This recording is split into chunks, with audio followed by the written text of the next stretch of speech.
Hello guys, কেমন আছেন আপনারা? আশা করি ভালো আছেন। আমিও খুব ভালো আছি। তো আজকে বাড়িতে ডিম রান্না করেছিলাম, সেই রেসিপিটা আপনাদের সাথে শেয়ার করব বলে চলে এসেছি। তো বেশি ডিম ছিল না, মাত্র 3টে ছিল। 3টে আলু, 3টে ডিম আগে আমি সিদ্ধ করে রেখে নিয়েছিলাম। ডিমের খোসাগুলো, আলুর খোসাগুলো ছাড়িয়ে ডিমটাকে কাট দিয়ে তেলের মধ্যে হলুদ দিয়ে ডিমটাকে ভেজে নিয়েছি। সেই তেলে আবার আলুগুলো ভেজে নিয়েছি। তারপরে তেল দিয়ে এখানে কিছুগুলো গরম মশলা দিয়েছিলাম, তার সাথে 2টো তেজপাতা দিয়েছিলাম। তারপর কেটে রাখা পেঁয়াজ ছিল বড় সাইজে, সেই পেঁয়াজটা দিয়ে একটু সামান্য চিনি দিয়েছি যাতে পেঁয়াজের কালারটা একটু ব্রাউন ব্রাউন হয়। তারপর দিয়েছি নুন যাতে পেঁয়াজটা গলে যায়। এখানে পেস্ট করে রেখেছিলাম কিছু মশলা।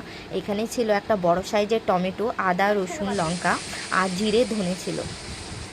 পেস্ট করা মশলা আমি পেঁয়াজ ভাজা হয়ে গেল তারপর দিয়ে দিলাম, তার সাথে দিলাম একটু হলুদ, একটা লঙ্কা গুঁড়ো।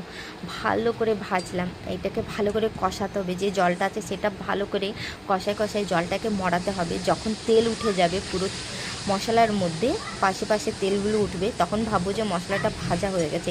এরকমভাবে ডিম রান্না করলে সত্যি কিন্তু খুব দারুণ লাগে খেতে আর খুব টেস্ট হয়।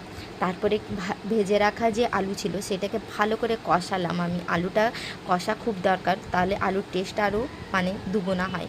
তারপরে গ্যাসের ফ্লেমটা আমি হাই করলাম আর এখানে জল দিয়ে ডিমটাকে ভালো করে অনেকক্ষণ ধরে ফুটালাম। তারপর ঝোলটা হয়ে গেল পাতলা পাতলা। যদি আমার রেসিপিটা ভালো লেগে থাকে তো প্লিজ একটা লাইক করবেন।